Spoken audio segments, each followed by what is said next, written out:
All right, buckle up, everybody, because today we are diving deep, deep into Reaganomics. Reaganomics, yeah. We've got a ton of sources to wade through. Fuck you. Historical analyses, economic data. Yep. We even found some Oh, yeah. pretty strongly worded opinions from both sides of the aisle. You always got to have both sides. Exactly. What I think is so interesting about this particular deep dive is that we're not just looking back. Yeah. We are connecting it to the present. Mm-hmm.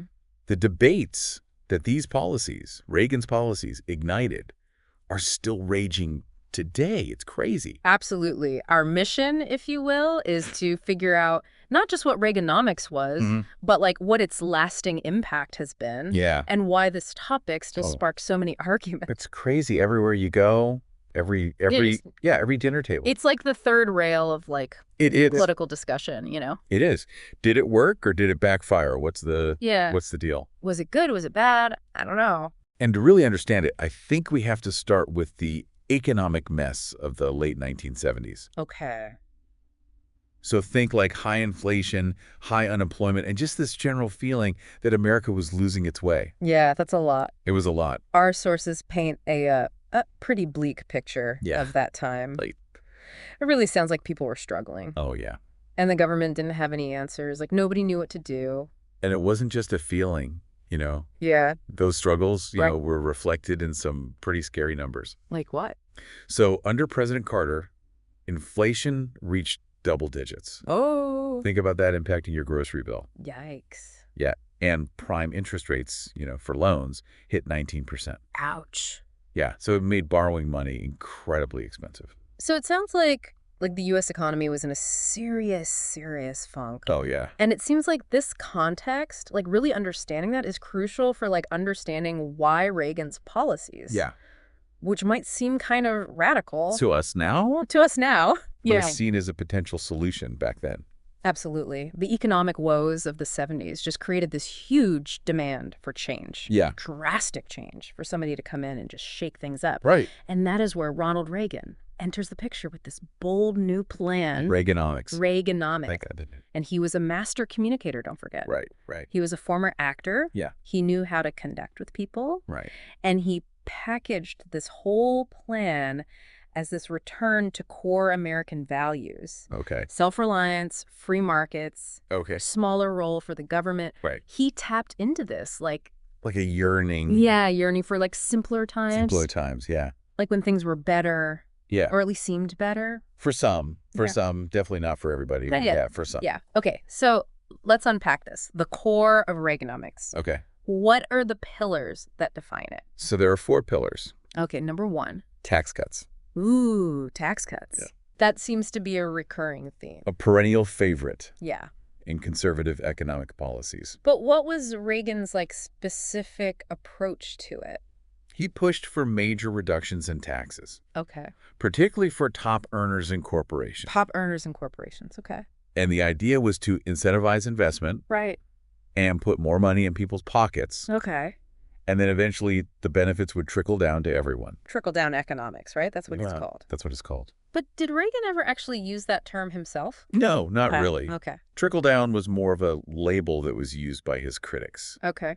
Reagan preferred to call it supply-side economics. Supply-side economics, okay. And he emphasized the boost to production and job creation that he expected to see. Okay. There's actually a funny story, I don't know if it's true, okay, but where he quoted a 14th century scholar Ooh. to make his point. A 14th century scholar. Yeah. That's so interesting. I know, right? But like, why that particular scholar? Like, what does that tell us about his approach to economics? Well, this scholar, Ibn Khaldun, emphasized the importance of low taxes for economic prosperity. Okay. And that aligned perfectly with Reagan's belief that individuals, not the government, are the real engine of economic growth. Oh. So it reveals how he, grounded his ideas in this historical philosophy of limited government. Yeah. And this strong emphasis on individual initiative. So it wasn't just about cutting taxes. Yeah. It was about a fundamental shift in thinking about the role of government in the economy. You got it.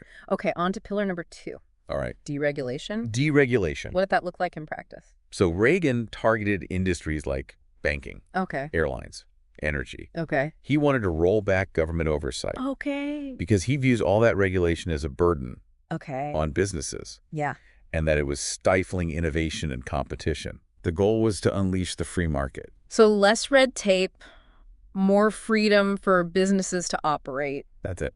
I can see the appeal. Oh, yeah. Especially for those who felt like the government was meddling, overstepping its bounds. Yeah. Yeah.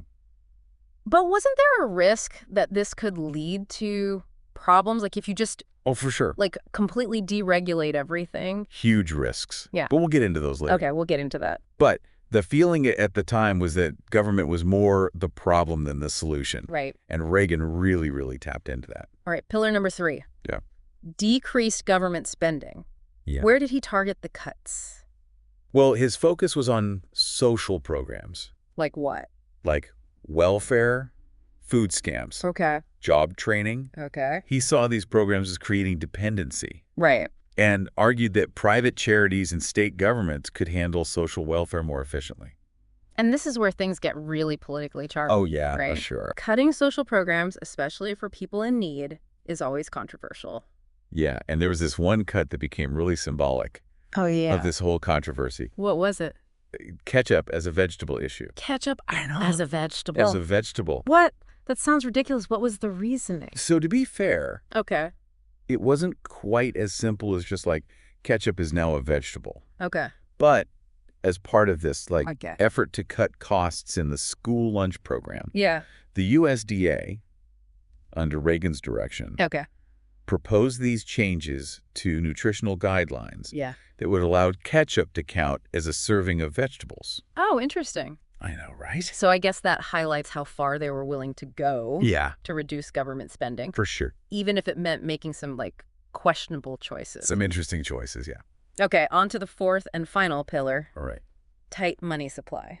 Ooh, that one sounds a little... That one sounds technical. Yeah. Can you break that down a little? So this refers to the Federal Reserve's role in controlling inflation. Okay.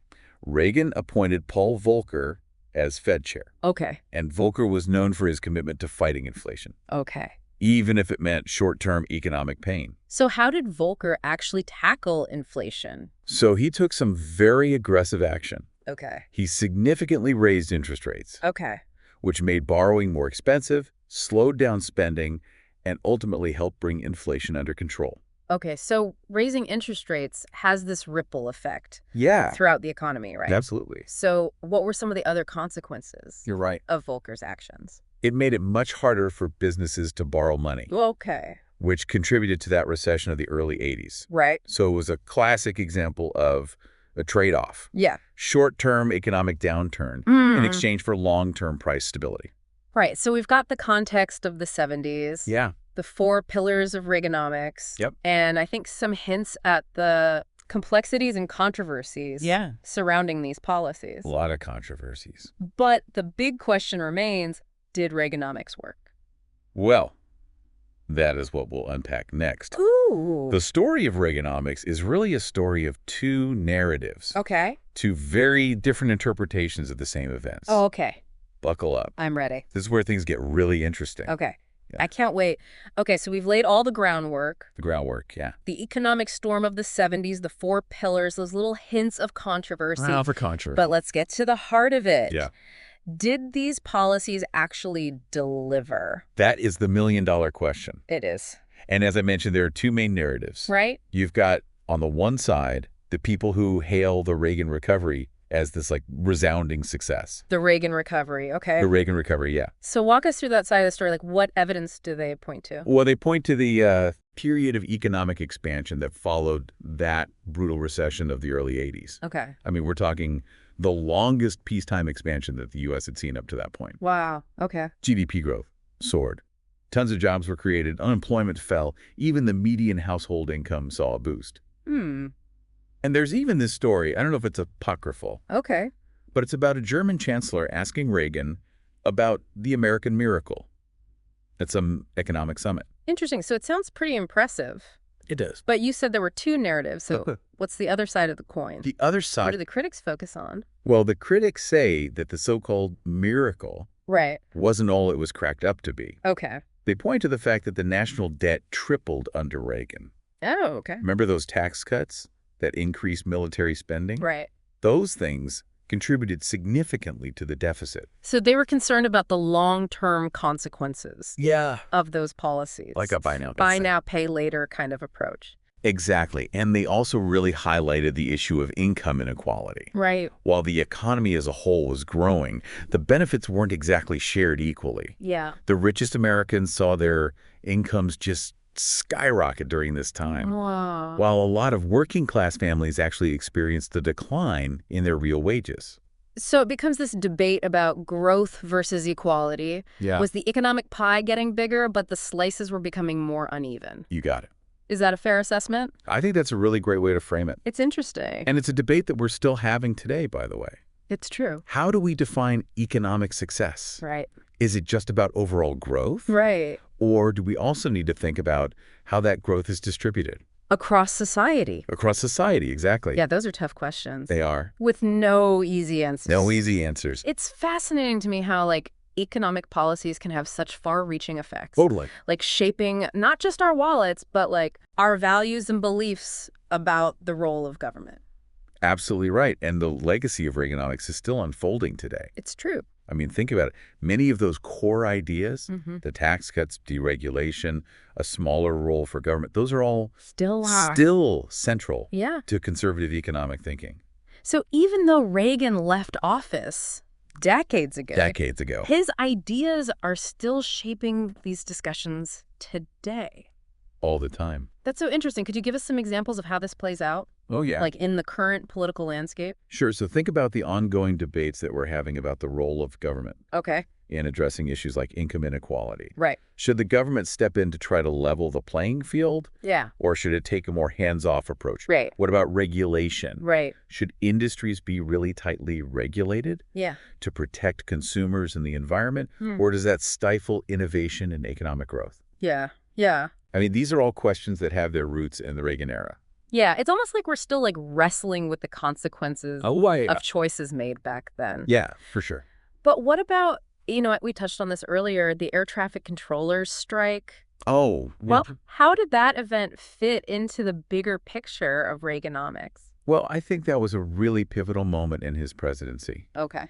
because it was about more than just a labor dispute. Right. It was really a symbolic showdown Okay. between his administration and organized labor. Right. It really showcased his commitment to reducing the power of unions. Okay, but wasn't the national debt already on the rise before Reagan took office? Yeah, that's true. So, how much of the increase can we attribute to his policies? Well, that's a valid question. Yeah. The national debt was increasing, Right. but Reagan's policies, specifically the combination of tax cuts and increased military spending, really accelerated that trend Okay. dramatically, I would say. So it was already happening, but... It was already happening, but it got a lot worse. Okay, interesting. It seems like with Reaganomics, there are so many layers. So many different perspectives on its impact. It's complicated. It's complicated. Yeah. What about deregulation? Did that have any, unintended consequences? Oh, certainly. What? So while the goal of deregulation was to stimulate the economy, Yeah. it also created this environment where Yeah. some industries kind of took advantage of the looser rules. Right. And sometimes that led to some pretty disastrous consequences. Do you have a specific example of that? Sure. One really clear example is the deregulation of the savings and loan industry in the 80s. Oh, okay. This led to just a wave of risky lending practices. Oh, wow. And ultimately a massive crisis that cost taxpayers billions of dollars to clean up. Billions. Wow. It really raised these serious questions about finding the right balance Yeah. between freeing up markets and protecting consumers. Sounds like a classic case of too much of a good thing. That's a great way to put it. But getting back to the Reagan recovery, Yeah. did everyone benefit equally from that period of economic growth? Unfortunately, no, not at all. Okay. One of the, I think, most significant criticisms of Reaganomics Yeah. is that it exacerbated income inequality. Right. The gap between the rich and the poor widened considerably. During that period. Yeah, can I throw some numbers at you? Sure. Yeah. Put some numbers on it. How much did the gap actually increase? Okay, so during the 1980s, Mm-hmm. the top 1% of earners Okay. saw their incomes skyrocket, Okay. while the bottom 20% Right. experienced little to no gains. So it wasn't just about the overall size of the pie. No. It was about who was getting the biggest slices. You got it. And this gets to the heart of, Yeah. some of the most contentious debates about Reaganomics. Yeah. Was it a success if it lifted the economy overall but left a lot of people behind? Right, right. That's a great point. It seems like any evaluation of Reaganomics has to grapple with those questions of fairness and equity. Absolutely. But before we get too philosophical, Yeah. let's zoom out a little bit. Okay. We've covered a lot of ground, the two narratives, The debate over the debt, Yeah. the impact of deregulation, The impact. the income inequality issue. It's a lot. It's a lot. And it's important to remember that all of these issues, Yeah. they're not just abstract economic concepts. Right. They have real human consequences. Of course. They affect people's lives. Yeah. Their families, their communities. Absolutely. These aren't just numbers on a spreadsheet. Right. They represent real people's experiences. Yeah. But before we wrap up this part of our deep dive, Okay. I want to circle back to something you said earlier. Sure. That the legacy of Reaganomics is still unfolding. It is. So as we move into the final part of our deep dive, Okay. I'm wondering how we can connect all of this to the present moment. Yeah. What lessons can we draw from Reaganomics Right. as we face the economic challenges? The challenges of the 21st century. That is the crucial question, It is. and one that we'll explore in more depth next. I can't wait. Okay, so we've really dug deep into Reaganomics, We really have. the context, the policies, Yeah. all the intended and unintended consequences. All of it. But as we wrap up this deep dive, Yeah, the big question still remains. it does. What does this all mean for us today? That is the most important question, isn't it? I think so. Yeah, I mean, ultimately, understanding the past Yeah. is about equipping ourselves to navigate the present and the future. Right. So given everything we've learned, Yeah. how should we, think about approaching similar economic challenges in the 21st century? Right. Well, think back to those two competing narratives about the Reagan recovery. Okay. One was focused just on economic growth, Yeah. and the other emphasized the uneven distribution of those gains. Right. I think it highlights this really fundamental tension that we're still grappling with today. So it's that balance between promoting economic growth Yeah. and ensuring that the benefits are shared widely. Yeah, that seems like a really tough balance to find. It is. If you focus too much on growth, you risk leaving people behind. Right. But if you prioritize redistribution too much, you could stifle economic activity. Exactly. And there are no easy answers. Right. But I think one of the key takeaways from Reaganomics Yeah. is that we have to be mindful of the potential trade-offs. Sure. We need to think really carefully about the long-term consequences of policy choices. Not just the short-term gains. Not just the short-term gains, yeah. So what would that look like in practice? How can we apply these lessons Yeah. to the challenges we face today, like rising inflation Okay. or debates over government spending? Right. Well, for one thing, we have to acknowledge that there are a lot of different levers that policymakers can pull to influence the economy. Yeah. Reaganomics really focused on tax cuts Right. and deregulation as the primary tools Yeah. for stimulating growth. Right.